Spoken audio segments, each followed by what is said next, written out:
Bismillahirrahmanirrahim. Assalamualaikum warahmatullahi wabarakatuh.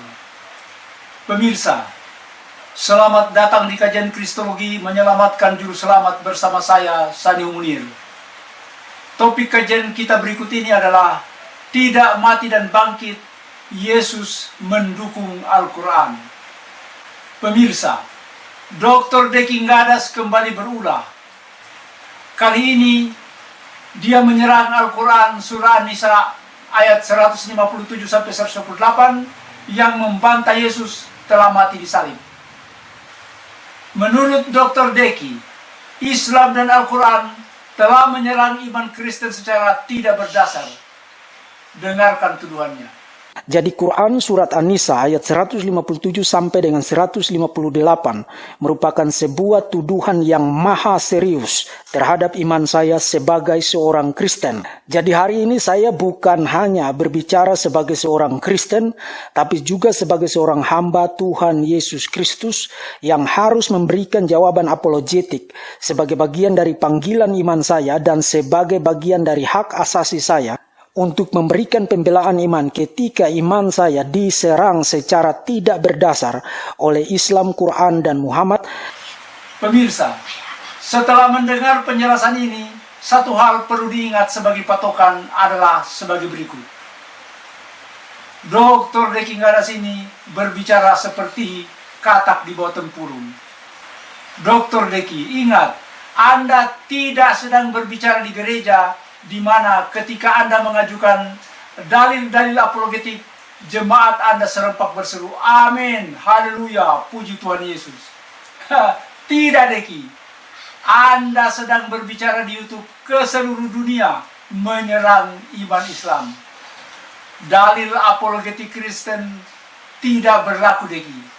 Inilah kelemahan Anda sebagai seorang penginjil yang perlu saya luruskan. Pemirsa, sekarang mari kita masuk ke pembahasan.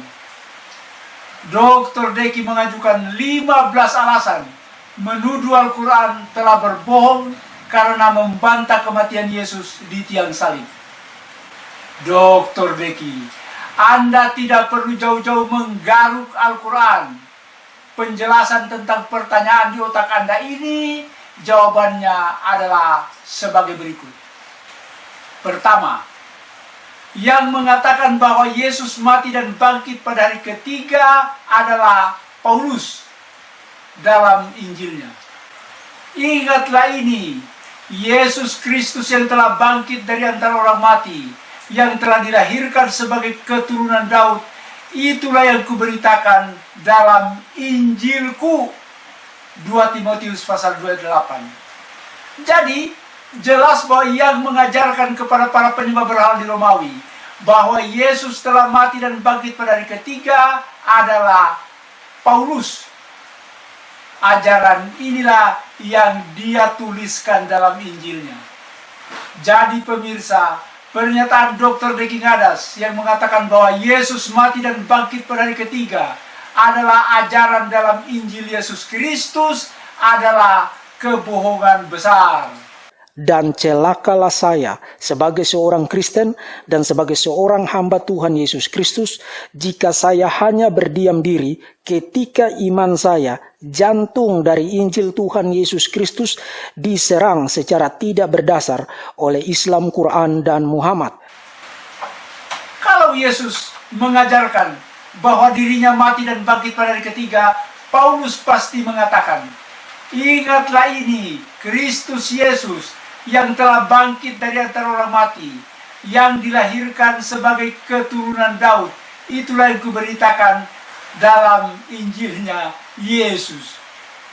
Ajaran bahwa Yesus mati dan bangkit pada hari ketiga sebagai ajaran Paulus dalam Injilnya ini kembali dia tegaskan dalam suratnya kepada jemaatnya di Korintus. Dan sekarang, saudara-saudara, aku mau mengingatkan kamu kepada Injil yang aku beritakan kepadamu dan yang kamu terima, yang di dalamnya kamu teguh berdiri. Oleh Injil itu kamu diselamatkan. 1 Korintus pasal 15 ayat 1-2. Isinya apa? Isinya sama. Kristus telah mati karena dosa-dosa kita sesuai dengan kitab suci. Bahwa ia telah dikuburkan dan bahwa ia telah dibangkitkan pada hari ketiga sesuai dengan kitab suci. 1 Korintus pasal 15 ayat 3-4. Pemirsa, ingat, yang mati dikubur dan bangkit pada hari ketiga menurut Paulus ini adalah Kristus penyembah berhala. Dari mana Paulus mendapatkan rujukan bahwa Kristus mati dan bangkit kembali pada hari ketiga sebagaimana yang diajarkan dalam Injilnya? Menurut Paulus, bukan diajarkan oleh Yesus, tetapi dari kitab suci atau perjanjian lama, sebagaimana pengakuannya dalam suratnya kepada jemaat di Korintus di atas.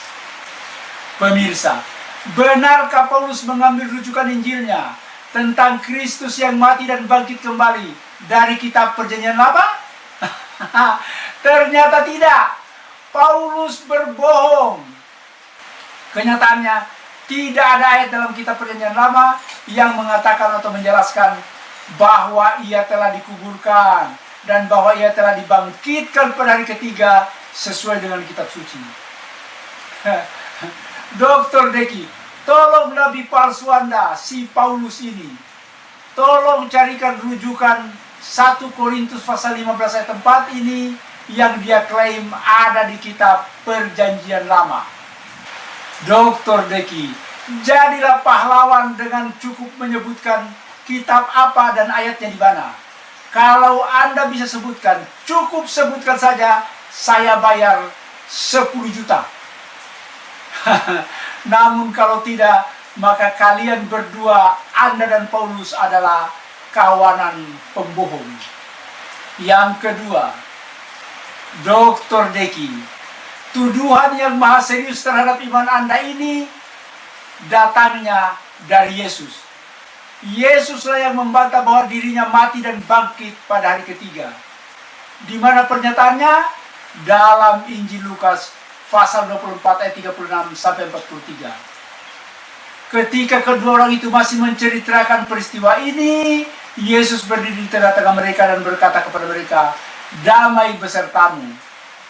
Akan tetapi mereka terkejut dan ketakutan, menyangka bahwa mereka sedang melihat hantu. Kemudian Yesus berkata kepada mereka, "Mengapa kamu terkejut dan mengapa ada keraguan muncul di hatimu? Lihatlah tanganku dan kakiku.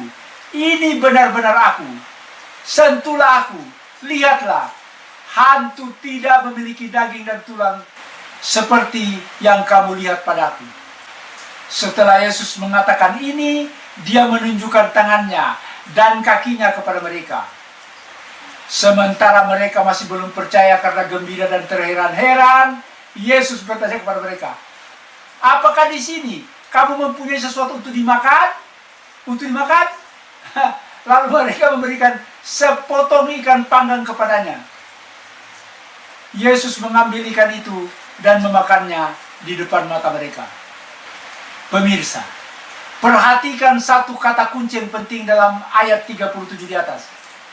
Akan tetapi mereka terkejut dan ketakutan, menyangka bahwa mereka sedang melihat hantu.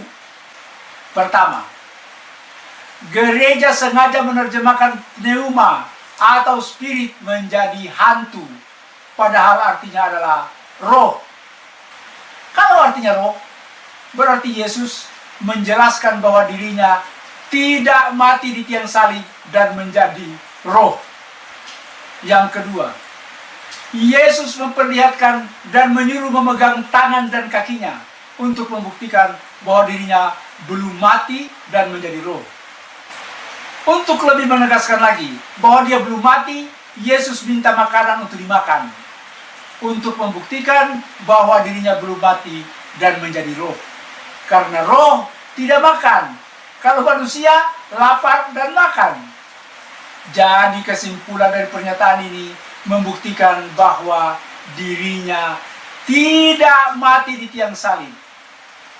Dr. Deki, kalau Anda membaca ayat-ayat Injil Lukas di atas dan masih ngotot bahwa Yesus mati dan bangkit pada hari ketiga, berarti otak Anda masih perlu diservis.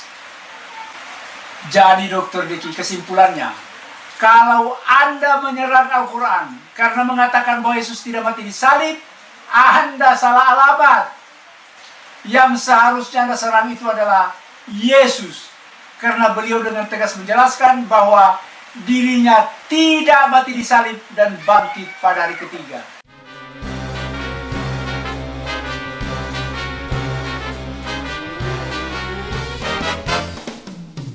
Pertama, Graham Simmons, pakar arkeologi dan sejarawan Inggris yang membaktikan dirinya tinggal selama 15 tahun di Rennes-le-Château untuk mempelajari kegiatan Yesus di kota itu sesudah penyalipan. Bukunya berjudul Jesus After the Crucifixion, Yesus sesudah penyalipan. Yang kedua, Profesor Dr. Barbara Tering dari University of Sydney, Australia, yang menghabiskan waktunya lebih 20 tahun mempelajari naskah laut mati untuk menelusuri kehidupan Yesus secara detail sebelum dan sesudah penyalipan dalam bukunya Jesus the Man. Apa katanya dalam buku ini? Jesus did not die on the cross. He recovered. The effect of the poison was help escape the tomb by friend. Yesus tidak mati di tiang salib. Dia sembuh dari efek racun dan ditolong teman-temannya untuk menyelamatkan diri dari kuburan. Yang ketiga, Dr. Schofield, pakar Alkitab dengan spesialisasi ilmu perjanjian baru dan asal-usul Kristen, serta nominator pemenang hadiah Nobel tahun 52 dalam bukunya The Passover Plot. Yang keempat, Michael Bigan, Richard Leigh, dan Henry Lincoln. Michael Bigan ini adalah anggota Freemasonry dan Grand Officer United Grand Lodge of England yang tahu banyak tentang rahasia kehidupan Yesus setelah penyalipan dalam bukunya yang terkenal Holy Blood, Holy Grail. Yang berikut, banyak pakar dan sejarawan lainnya yang meneliti kehidupan Yesus sesudah penyalipan, namun tidak perlu saya sebutkan di sini. Jadi Dr. Deki, janganlah serang Al-Quran, tetapi seranglah Yesus. Tetapi kalau Anda tetap ngotot bahwa Yesus mati dan bangkit pada hari ketiga, dukunglah Paulus, karena dialah pencipta dongeng yang mengatakan bahwa Yesus mati dan bangkit pada hari ketiga. Sekian, bila taufiq wal hidayah. Wassalamualaikum warahmatullahi wabarakatuh.